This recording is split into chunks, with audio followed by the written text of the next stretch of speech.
Hey guys, this is Hell Hades. This is a Raid Shadow Legends video. Guys, just when you feel like you can't do any more campaign because it's all you've done non-stop for the last 4 days, you then realize because you've got no resources left, you've got to do it for another whole bunch of time for the Blade Master you just picked up. But in this video, we're going to see, was it worth it? Was it worth this excruciating grind to get myself one of these Monster Hunter champions? We're going to be running him through his tests and, yeah, just see just how good he is. Okay, then. He's maxed out. And I'm just going to talk you through kind of... I know I did a video yesterday saying it is excruciating. And I was kind of like hot locked, right? I started to go all in for this guy. And then I got to a point where I felt like I'm so far through it, I might as well keep going, which is a dangerous position to be in, honestly. I literally went through and put levels into just about everybody that's in my vault. You can see here all my level 4s, all my level 5s that are just sitting there. They're probably mainly faction guardian dudes or whatever, or champions that I've kept hold of because I might end up needing them for some content or whatever. But you can see, basically, I just went through and threw levels into as many people as I could whilst running them in campaign. And since then, I've fed a load. I mean, I've never had this much space, honestly, because I just fed a whole ton as well. So it was really like beyond grueling as a task to get this done. And in the end, I did buy the packs, which just gave me coins. So I was like, I can't do any more. I literally, and I know that's not the right way to be. And I saw some comments like, oh my God, you know, you whales, you're the reason that Raid does what it does. You also have to appreciate as well that without people that are spenders in a game, you wouldn't have a free game. Like, just have some context. But still, I don't feel like this was a good event. I feel like it was a brutal event for the player. But I got the soul and I got the champion. And it was... I think there's only been one experience which was worse. And that was when I did a week-long Krisk grind. Just don't get too disheartened if you're up against whales, because you will be. Most people will be. Most people will be up against it, and obviously most people are not going to walk away with a Krisk. So I'm sitting currently in 7th with 500 odd points. I've got someone from TAO in here. Guys, we're on day 4. I quit being a sissy and saying I'm not going to get Krisk. Krisk will be mine. This is a fight, and Constant is coming at me constantly. Day 5 of the grind. There's been no RSL helper. There's been no auto clicking going on for at least the last 2 days. Fully manual. I am currently about 350 points behind. On to day 6. We've got 2 full days to go and we're still in a tough spot. I'm behind. I'm behind by 20k. Guys, we're like 24 hours to go. And I caught the dude and I went past him yesterday. So I'm 10k up. It's not over yet. No, I've still got an hour to go on my group. That's what I want to see. 2 years on. We've done it. And if you guys were around at that point, you would remember just how brutal that was. Literally 24/7 champion training, doing what I did really this week, but over an even longer period of time to try and secure myself a Krisk. But obviously we knew at that point that Krisk is a brilliant champion, right? He's up there as one of the top champions in the game. So, you know, I haven't just got myself a Krisk. Let's be clear. I haven't got myself a Krisk, but I do think this is going to be a good champion. So we're going to get him booked up, sorted out. I'm going to get his soul on, and then we can start to take you through some content and see exactly where he's going to be brilliant. I will say as well, I bet most people didn't end up doing the soul. Like, it hurt my soul to keep going, honestly. And there was a cutoff point where I was like, I've got the champion now. Should I just stop? And I didn't, but I could appreciate that most people would, because it was just an insane grind, honestly. An insane grind. But we did get the 5-star soul. The reason why I've done that is, like, for an account like mine, and obviously I play this game day in, day out, every single day, 365 days a year, pretty much. Like, you can see how many high-level souls I've actually got on champions that I would consider useful for me. There's some, but there's not many. There's not many. There's of champions that I use kind of day in, day out.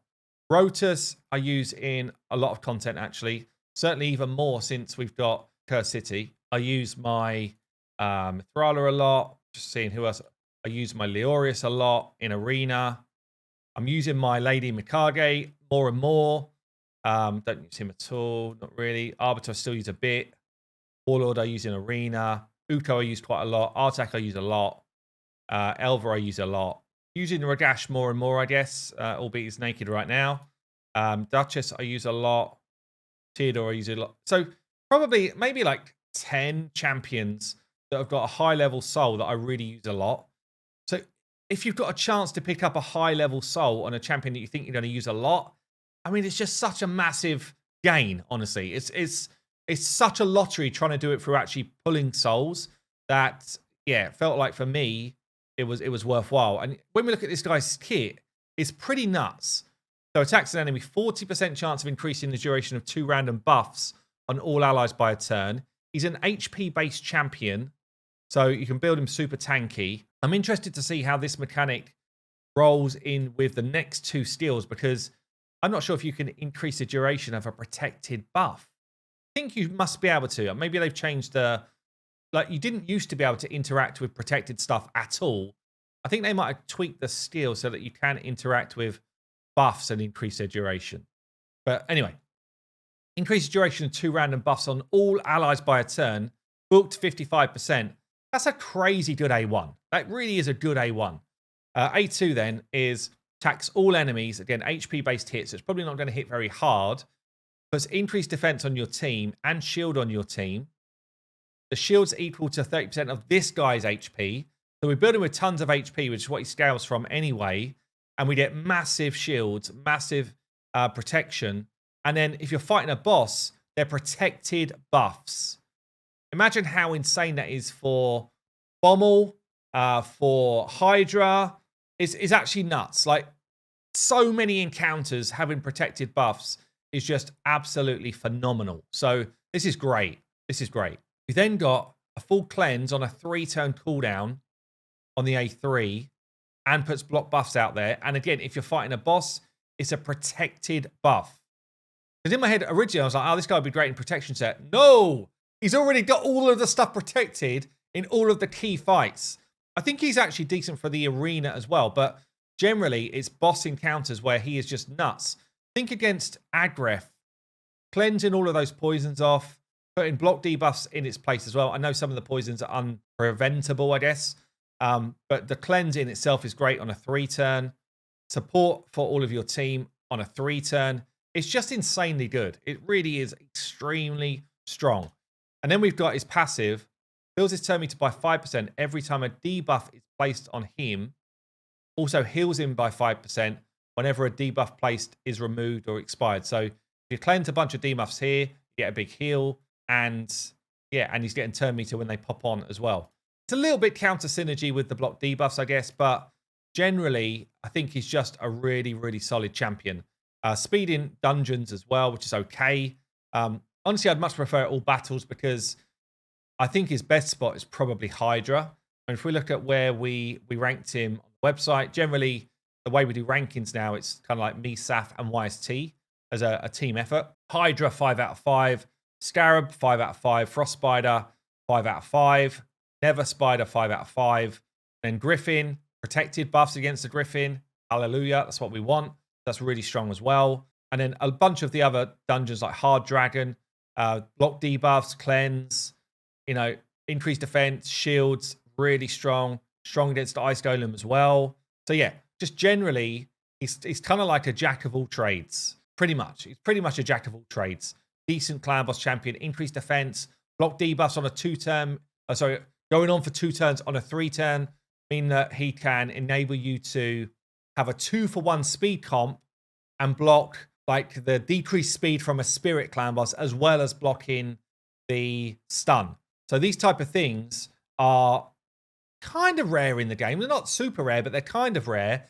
And to have champions that do a bunch of things that kind of stack on each other, it's really good. Really, really solid. So yeah, just loads of areas in the game where I think it's going to be really good. Now, a 5-star blessing is no joke. Yeah, it's no joke because when you start thinking 5 stars, well, you could go for, say, Brimstone. Brimstone at 5-star gives you a protected smite. That's massive. Like having a protected smite is actually really, really strong. The only thing with Brimstone is he doesn't need accuracy for anything that he does. So you'd be building him with, do you need the accuracy for 5-star? Let me remember actually. Do you need accuracy? Maybe you don't. Maybe it's 5-star where you start to not need accuracy, is it? Or is it just it's protected? Yeah, so just running through them. There's a number of things that we could do here. So we could take Intimidating Presence, boost either our aura here or other auras in the game. I think this is a decent option actually. Strengthens your aura by 15%. It's better for arena play than for PvE, mainly because you get the additional bonus of reducing opponents' auras. But this is quite a nice one. I think you could take as a 5-star, bearing in mind we've got AoE hits, you could take Cruelty. I think it's better on someone else, though, honestly. None of those, really. You could take Life Harvest and really boost your HP and resistance stats.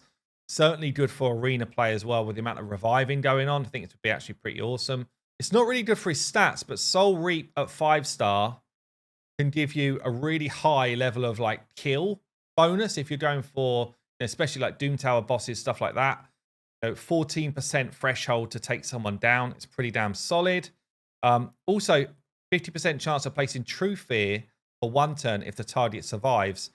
This is really good for like wave-based content and arena, so it could be interesting. But yeah, I don't know. I looked at the info. It doesn't read that clear to me, honestly. But basically, at 5-star, it's protected smite, but you do need accuracy to land it.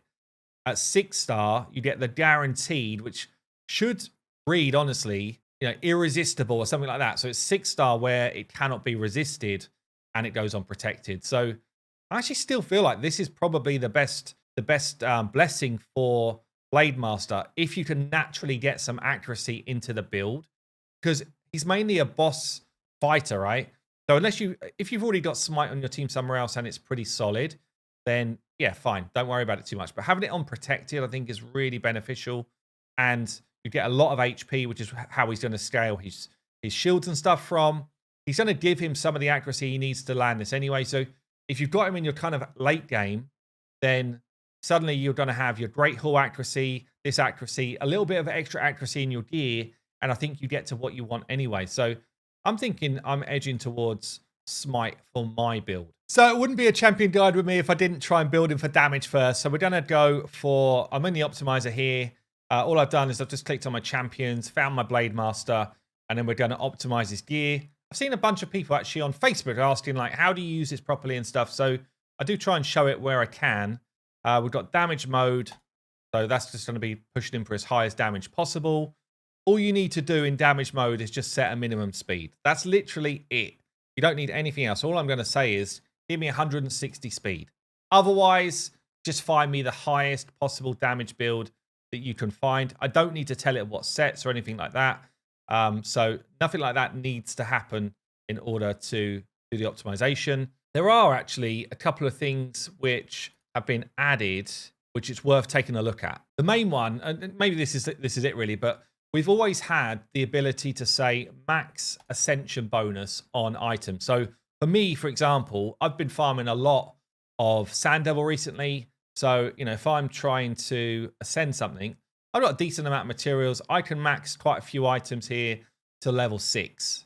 Yeah, and I've also got some dust. It looks like it's a lot of dust, but honestly, it goes so damn quick that it's not that much. But I could say max ascension, or I could say in this new kind of like this new configuration that Saf's done, basically change the current to health, for example. So I might say, I know that I want him to have an HP chest. I've got enough dust to assume that I can re-roll. That I can re-roll whatever is on my chest to be HP percent. I could be like, I believe I could re-roll any of the gloves that I've got to have more crit damage or more crit rate on them. And what this is now doing is it will find pieces for you, which, and I can do the same over here, which will include stuff that's been ascended to a crap roll, and it will now assume that you're going to re-roll them to a good roll. This is very end game stuff, but it's actually a really cool addition that Saf has put onto the optimizer for people that are looking to look at like highest potential min-max builds. So let's do a quick run of this, and you can see we're pumping out a good amount of HP, over 100k, with a good amount of crit damage. always, if I'm doing a damage build, it will show me my highest damage potential build up the top. Yeah, so if you're wondering like, oh, what do I want? The higher crit damage or the higher HP? It's pulled it down in order. Okay. Also, it gives you your EHP, which is like how tanky are you over here. Tells you how much silver it's going to cost you to change stuff. And if you hit the skills button, it will tell you how much damage it's expecting you to do versus your current gear. So I've got no gear on, so obviously it's all gains, crazy amount of gains. But if I was wearing gear, it would tell me what type of increase versus my current gear that I've got. So it's minimal difference between those two. So if you just wanted to go for the tankier build, higher EHP by quite a lot, then obviously, and the damage numbers are basically the same, then you definitely would take the top one. Yeah. If I view this, it'll show me where I need to go and find all of that gear from. And if you look at the purple Ascension bonus, it's now assuming that you're going to re-roll the Ascension to this and then max it out. That's what that kind of second tab was done. The other thing which I didn't do in my configuration, but I can do, is I can say include artifacts on locked champions, but then exclude any of my, like, what I would class my high priority locked champions. So I lock my highest priority champions as priority 5. If you don't have this active right now, you can go into manage account, go into your optimizer settings, and then enable advanced lock-in. Yeah, so I'm just going to configure it with everything free. I just want to see what the difference is. So right, just now I had 118k with, what do I have? 118k health with like 256 crit damage. So if I was to say optimizer, steal from anyone that you want, just curious to see what the difference looks like. Because for me, HP-based nukers, they're few and far between. And I know this guy is probably going to be hitting like a noodle. Most HP-based nukers hit like a noodle anyway. But just curious to see what the difference is. Let's see. So it's like about an extra 5% extra damage to do that. And I'd be stealing from my Rotus and my Seer and stuff like that. So for me, that's just not worth. But yeah, again, depends how much you kind of do it. Not necessarily with this guy, but depends how hard you want to push your builds when you're doing them. Get ready for raid. Maximum damage. Before we get into the maximum damage hits, I just want to say I did drop a video a couple of days back on our Fateless YouTube channel talking about the first level build and the first 3D champion that we've got designed. Go and check it out. Also go and sub to Fateless if you are interested in what we're doing with that project. Alatreon, Blade Master, Savage Gear. I didn't like go and re-roll all this stuff because I didn't think it was worth the dust, but I do have him with 103k health. He's got 266% crit damage. He's got damage masteries. Let's get him in to fight the dragon. Here we go then. So we've got an HP aura. We've got Mashold in there for extra crit damage. I'm squeezing as much as I can. Poisons on us. Poisons on them. That's our Gerp Tuck Bad L combo. Drop defense and weaken on the enemy. I'm on stage 19 dragon. Crit damage on us. Let him pop someone. Right. Let's go with the A1 first then. So this will obviously increase the duration of a couple of buffs. But also, does it hit at all? Slow this bad boy down. Got a big old scythe. Does it do anything? Whack! 124k. I mean, it's actually... it's not too bad, honestly. It could be worse. One thing I did love was the animation of it. But let's do the same again. So let's check out then. I guess A3 doesn't hit at all. A3 doesn't hit. It's just a cleanse. So this is the only other damage steal. The A2 it is an AoE.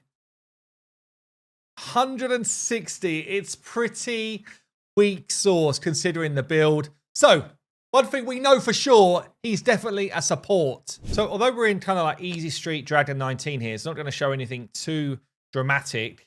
Bearing in mind, Mashold's not really geared. Bad L's probably geared okay. Venus is geared well. But obviously none of them are built for damage or anything here. I haven't got anyone in, apart from this dude, with his scythe trying to do any damage. So I'm interested to see how well we do against the dragon. Because really where he brings... It's actually quite nice. Where he brings his real power is when the dragon here is trying to land a whole bunch of crap on us. So a protected block debuffs is nice. If we didn't have that up already, then we'd be able to cleanse off all of the poisons and the weakens, all that type of stuff. And really, that's where we start to get the benefit. The protected smite, obviously at 5-star, means that we are going to get a big old smite hit. And that's where really his damage will come from. War Master, smite, that type of stuff, rather than building him for an actual damage build.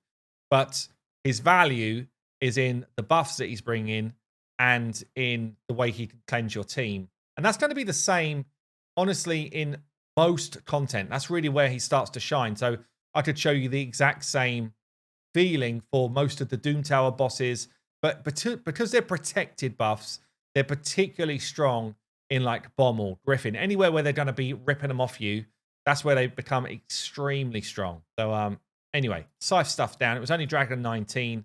Doesn't really matter. It just gives you a sense of he's not the biggest hitter in the land. So come back into the Optimizer. We're going to build him how I would actually build him for in-game. If we want Smite to land, let's assume for a second that we are going to be fighting against some later game content. So we can come onto the website, hellhades.com. We can hover over Raid Shadow Legends, come to the Raid Stages tool, and pick what you want. So if we're going Hydra, and I want to fight, I don't even know what rotation run, doesn't matter. If I want to fight Brutal or Nightmare, I can come in here and just be like, right, what sort of accuracy number do I need if I want Smite to actually land? So you want to look at the resistances of the enemies, look at the kind of accuracy number you need to beat the resistances of the enemies. And it feels like if I don't have a 330, 340 odd accuracy, I'm pretty much going to not land my Smite debuff as often as I would like to. So it is a bit of a chunk up on stats. And that's why you might make other picks, such as, you know, boosting your aura, stuff like that. If you just drop down a level, though, and look at Brutal Hydra, you'll realize that your accuracy requirements is quite a lot lower. So it might be that he goes into Team 2 for your Hydra team, which is what he would be for me. I've already got a very good Team 1, in which case I only need him to have like 250 odd accuracy. It's tons lower. So that's when you start making these decisions. So I would pick balanced mode in the Optimizer. Don't steal from anybody else in terms of gear. If you've already got a build with a certain set of masteries, you might change some of those masteries. I could pick the ones I wanted to change here. It probably would be, I'd be more likely to go with a defense set of masteries. So we're going to change his masteries up in a minute. Might even be this because I probably want some resistance on him. Or do I? Do I care about that? Maybe don't actually, because him taking debuffs is actually not that bad. But what we can do here, so I can just say, right, I actually want 250 speed. As long as I've set a minimum here, I don't need to also set a priority here. A lot of people make the mistake that they set 250 and then say, yeah, that's a priority. It's already finding that. You don't need to tell it anymore. So you don't need for that to be a priority as well. But what we do want to have, let's say we want, again, I want to see what sort of accuracy they're bringing against me. So my resistance needs to be like at least 400. But again, do I need resistance? Probably don't, because the stuff he's doing is protected. So actually, I just need him to be a tank, which means I just say priority 1, most important here. Priority 2, second important here. Build him as a tank, and then give me at least, what did we say, 250 accuracy. That's all I would do. Optimize, and then you might say, you might be looking at it and thinking, well, what gear sets would make most sense for me for a build, you know, going into Hydra? If there was a particular gear set, so you might be like, well, I could put Cursed on him, and he's got an AoE hit, which means that now that, you know, I've got a chance to put Hex out with him, wouldn't be bad for Hydra. You could bring, I guess, Relentless to try and go multiple times. You could bring Provoke. He's going to be tanky, so it's an extra layer of trying to provoke the Head of Decay. Pretty decent option, I think. You could just put him in something like Regen, because he doesn't have an inbuilt heal. I guess he's got a bit of healing through his passive, but not a properly inbuilt heal.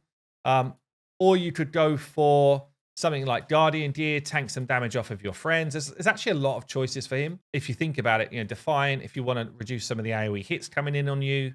So yeah, there's quite a few different options that you could go for. You could also go with something like Refresh, if you just want to try and get Reflex, sorry, if you just want to try and get your abilities back more frequently. So, and I think, again, this is not a bad one based on him giving you shields on his A2 for Hydra. So plenty of options. If you don't want to do any of that and just want to make him the biggest tank as possible, then just kind of don't go with any of those things. But I do think I would like to go with Reflex on mine. try and get his abilities back quicker. Day one's decent, but I feel like this is going to be more impactful. And you can see here, it's given me a massive amount of defense, like 5.4k, way more than I need. I don't really want to go more than like 4.2, 4.4k.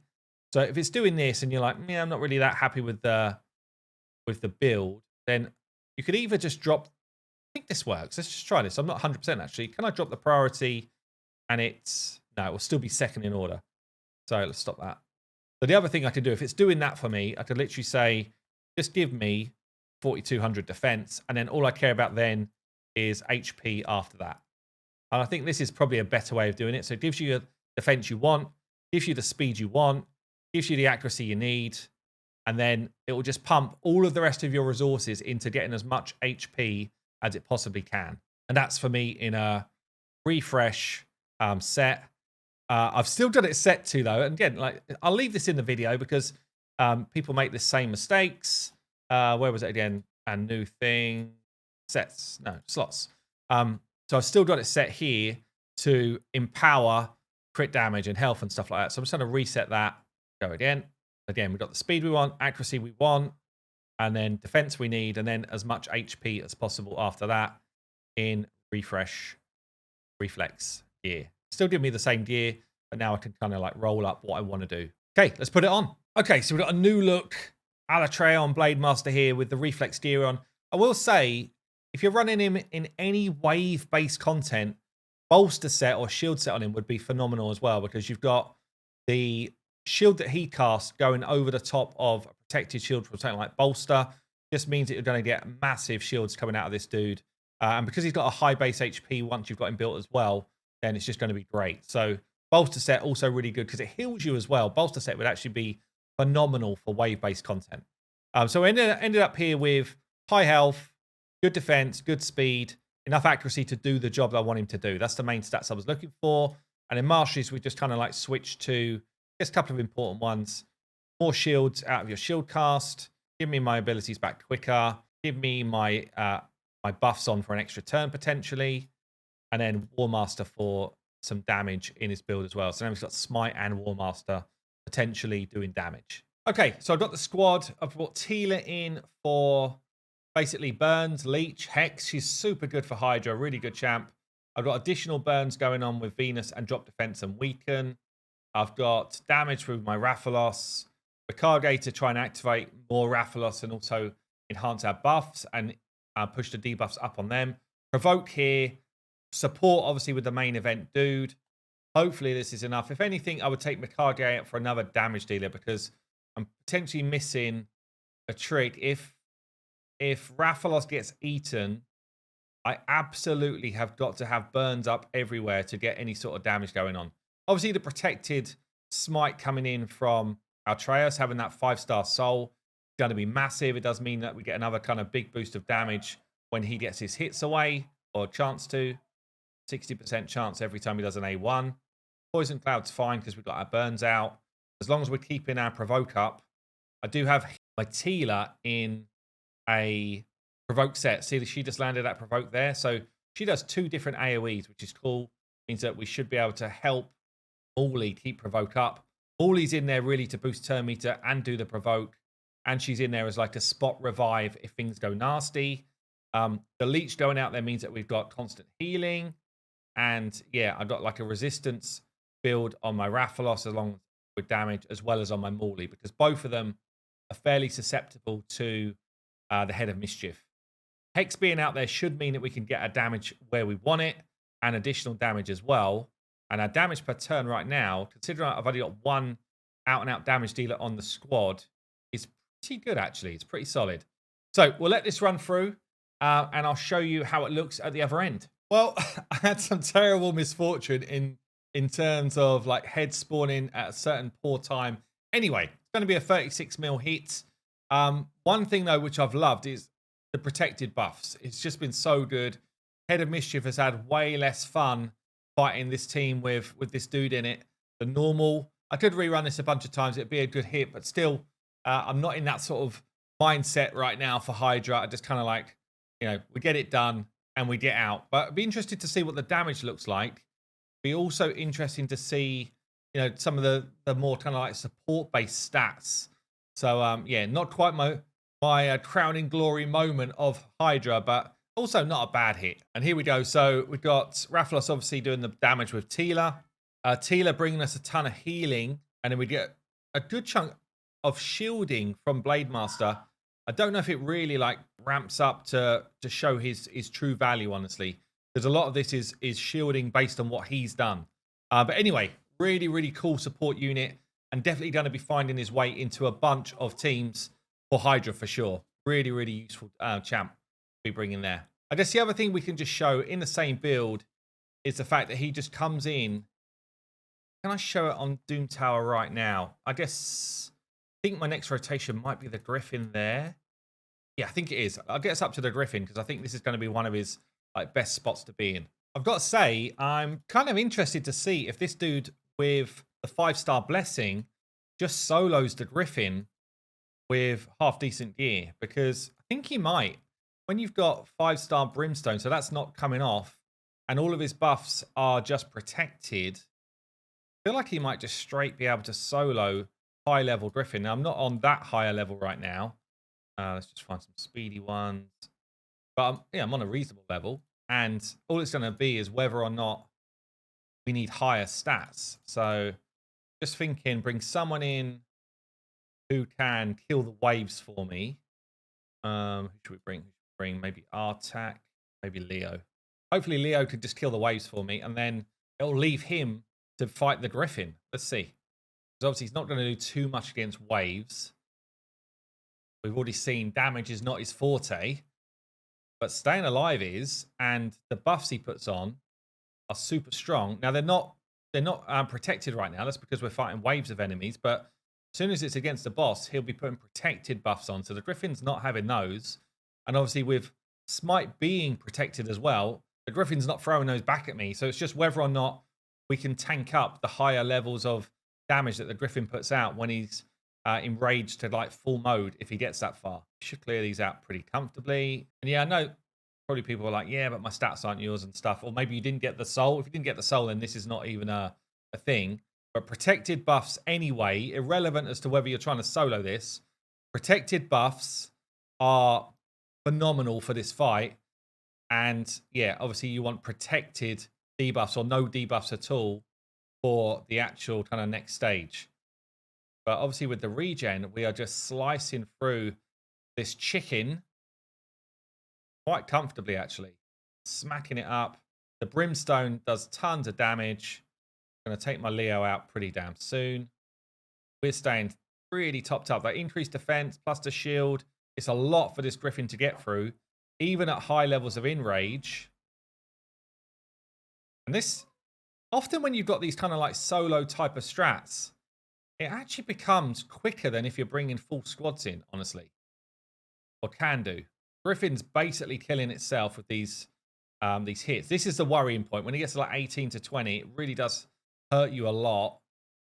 But I think it's comfortable. I think this is pretty comfortable. And I've literally honestly just thrown gear on it. I know it's still good gear, but I've just thrown gear on to see if it even felt like it was going to happen. And it really is.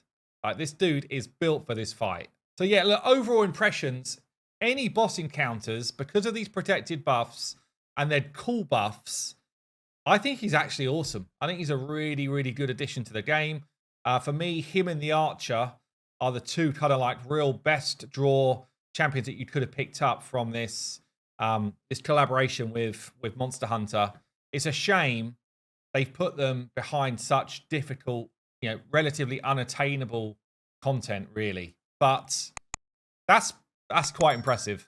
Anyway, there you go, guys. That's going to be it for this video. Hope you enjoyed it, and I will catch you soon.